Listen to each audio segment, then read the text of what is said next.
semaine 5, jour 3. Bonjour et bienvenue à Dieu au quotidien, notre série d'études méditatives sur l'Évangile selon Jean. Aujourd'hui, nous en sommes au 3e jour de notre étude du 5e chapitre et notre réflexion se concentrera sur les versets 16 à 23. Nous allons commencer notre réflexion sur ce que Jésus veut nous dire sur lui-même au verset 16. Vous vous souvenez que pendant les 2 premiers jours de cette semaine, nous nous sommes concentrés sur la guérison de l'homme infirme à Bethesda, ainsi que sur sa rencontre avec lui dans le temple et la transformation spirituelle que Jésus désirait voir dans la vie de cet homme. La guérison physique n'était que la première étape de cette transformation. Le reste du chapitre est un long enseignement de Jésus aux chefs religieux de Jérusalem que Jean appelle les Juifs. C'est la guérison de cet homme qui a provoqué l'intervention de Jésus. D'après les pharisiens, Jésus est condamnable parce qu'il aurait violé la loi de Moïse en accomplissant un signe miraculeux en faveur d'un infirme le jour du Shabbat. Mais imperturbable, Jésus saisit cette occasion pour affirmer avec autorité son lien étroit avec Dieu le Père. Les miracles de Jésus manifestent sa puissance auprès de ceux qu'il guérit, mais ils révèlent aussi qui est vraiment Jésus. Écoutons donc ce que Jean rapporte à ce propos au verset 16 à 18 du chapitre 5 de son évangile. C'est pourquoi les Juifs poursuivaient Jésus et cherchaient à le faire mourir, parce qu'il avait fait cela le jour du Shabbat. Cependant, Jésus leur répondit : « Mon Père est à l'œuvre jusqu'à présent.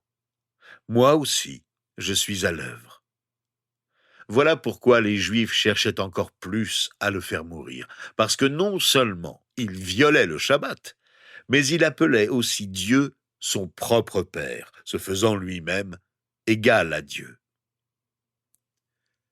Jésus affirme des vérités profondes sur lui-même et déclare ouvertement et sans crainte des chefs religieux qui l'accusent ce que signifie pour lui être le Fils de Dieu. Qu'est-ce que cela veut dire ? Comment peut-on parler du Dieu unique et en même temps de Dieu le Père, Dieu le Fils et Dieu le Saint-Esprit ? Il y a un seul Dieu en 3 personnes. Jésus a marché sur cette terre. Il est né d'une femme. Il était à la fois homme et Dieu.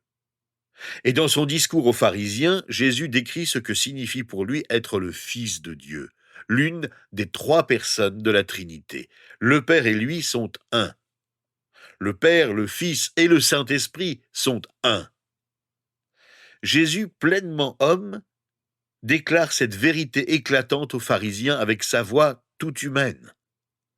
Voilà qui est surprenant. Mais en termes concrets, qu'est-ce que cela veut dire ? Eh bien, Jésus nous l'explique dans sa longue conversation avec les pharisiens. C'est ce que nous allons explorer au cours des prochains jours. Tout d'abord, ça signifie que le Fils est égal au Père.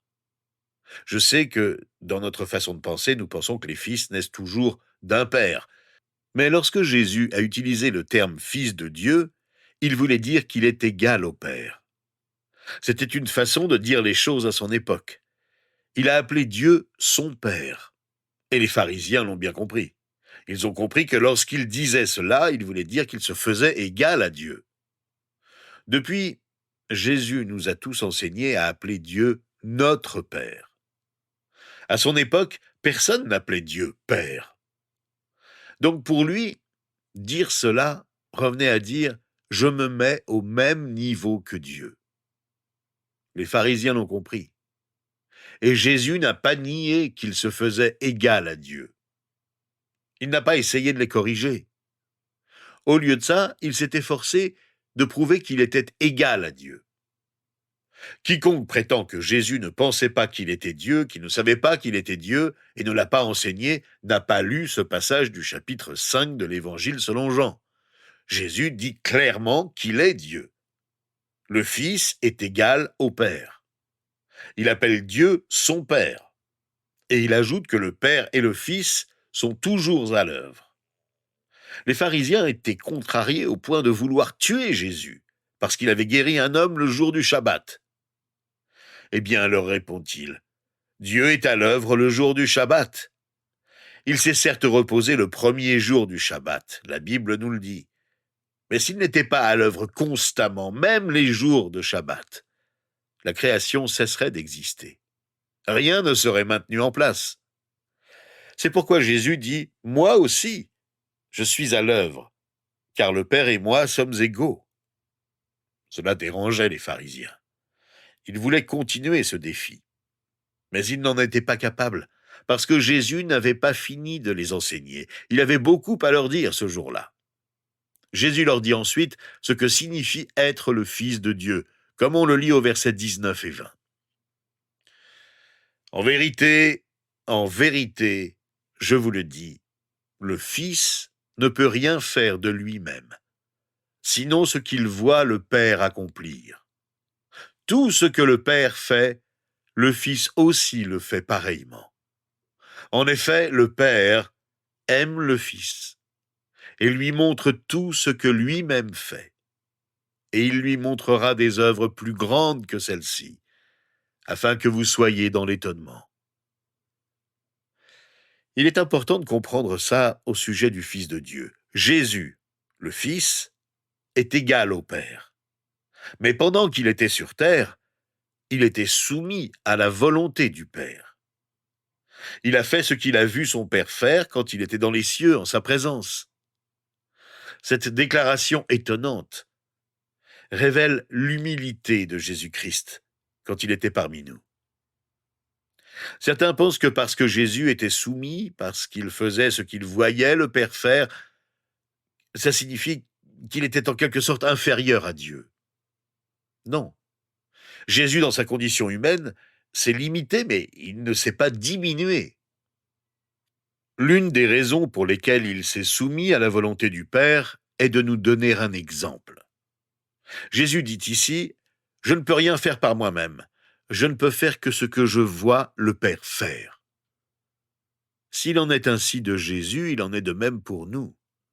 Jésus nous enseigne à vivre une vie où nous ne faisons pas confiance à notre force, à nos moyens, quels qu'ils soient.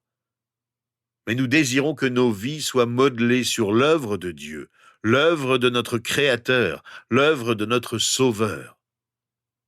Jésus déclare qu'il est soumis au Père pendant qu'il est sur cette terre. Et ensuite, il parle d'une troisième vérité concernant ce que signifie pour lui être le Fils de Dieu. Il dit que le Fils a le pouvoir de donner la vie. Nous lisons au verset 21, « En effet, tout comme le Père ressuscite les morts et donne la vie, le Fils aussi donne la vie à qui il veut. » Le Fils de Dieu est celui qui donne la vie. Il est le Créateur. La Bible nous le dit dans la lettre de Paul aux Colossiens et dans d'autres endroits. Il a donné la vie en premier lieu, mais il est aussi celui qui ressuscitera les morts. Le pouvoir de résurrection, le pouvoir de donner la vie appartient à Dieu seul. Et Jésus a ce pouvoir. C'est lui qui nous donne la vie. L'Évangile selon Jean nous rappelle à maintes reprises que Jésus est la vie.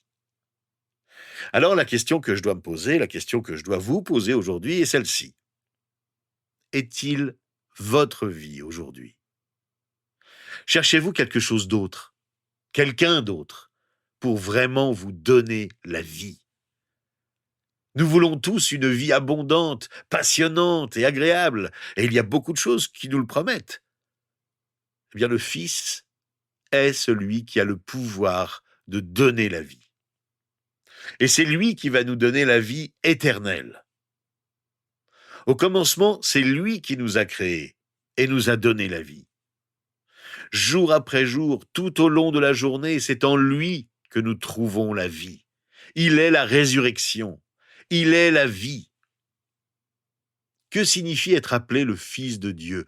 Le Fils est égal au Père. Il fait ce qu'il voit le Père faire. Il a le pouvoir de donner la vie. Et puis au verset 22 et 23 de notre chapitre, une longue section commence dans laquelle Jésus parle du Fils comme étant celui à qui tout jugement est confié. Être fils, être le Fils de Dieu, c'est être juge. Lisons donc ce passage ensemble. Le Père ne juge personne, mais il a remis tout jugement au Fils, afin que tous honorent le Fils, comme ils honorent le Père. Celui qui n'honore pas le Fils n'honore pas le Père qui l'a envoyé. Le Père et le Fils, nous l'apprenons dans ces versets, sont égaux en caractère. Ils sont égaux en œuvre. Et donc, Jésus dit qu'ils doivent aussi être égaux en honneur. Vous vous souvenez qu'au chapitre 3 de l'Évangile selon Jean, Jésus a clairement enseigné qu'il n'est pas venu condamner le monde, mais qu'il est venu pour le sauver. Ici, il nous rappelle qu'à la fin du monde, Jésus jugera.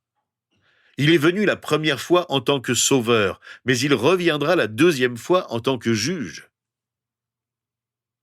Parce que Dieu le Père a remis tout jugement entre les mains du Fils. Voilà ce que signifie être le Fils de Dieu. Jésus-Christ est le point central du jugement de tous les humains. Car c'est dans l'attitude d'une personne envers le Fils que l'on voit sa véritable attitude envers le Père. Nous voyons Jésus. Il a marché sur cette terre. C'est dans notre attitude envers lui que nous voyons notre véritable attitude de cœur envers le Père. Le cœur d'une personne envers Jésus est le test décisif qui révèle ce qu'est son cœur envers le Père. Celui qui aime Jésus aime le Père. Et on ne peut pas aimer le Père sans aimer le Fils, car les deux sont un. Et donc, à la fin des temps, Jésus sera le seul juste, le seul juge de confiance. Demain, nous poursuivrons notre réflexion en examinant ensemble les versets 24 à 30 de notre chapitre qui nous éclaire sur ce que Jésus veut nous dire sur le jugement dernier. Mais alors que nous terminons aujourd'hui cette première partie de notre examen sur qui est Jésus en tant que Fils de Dieu, j'aimerais prendre un moment avec vous pour nous concentrer sur lui, dans l'adoration. Et lorsque nous l'adorons, l'une des façons de l'adorer est de confesser, de déclarer devant lui ce qu'il est pour nous. Jésus, je reconnais ta grandeur. Je reconnais ta splendeur. Tu es égal au Père, pleinement Dieu, pleinement homme. Je reconnais ton humilité. Tu as choisi de faire ce que tu as vu le Père faire. Aide-moi à être humble comme toi, à être humble devant toi. C'est toi qui tiens ma vie entre tes mains. C'est toi qui donnes la vie, personne d'autre. Je ne veux pas te rejeter. Je ne veux pas chercher ailleurs la vie éternelle que toi seul peux donner.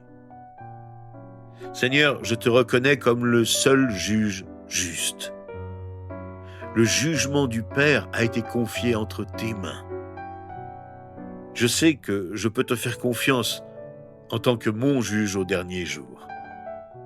Aide-moi donc à me préparer à te rencontrer ce jour-là. Toi, mon Sauveur. Toi, mon Seigneur. Et comme tu nous as montré l'exemple en te soumettant au Père, nous voulons nous aussi nous soumettre à toi et faire ta volonté pour honorer Dieu, notre Père. Que ton esprit vienne à notre secours lorsque nous défaillons, lorsque nous doutons. Aujourd'hui, Seigneur, c'est en ton nom que nous faisons monter vers toi notre prière. Amen.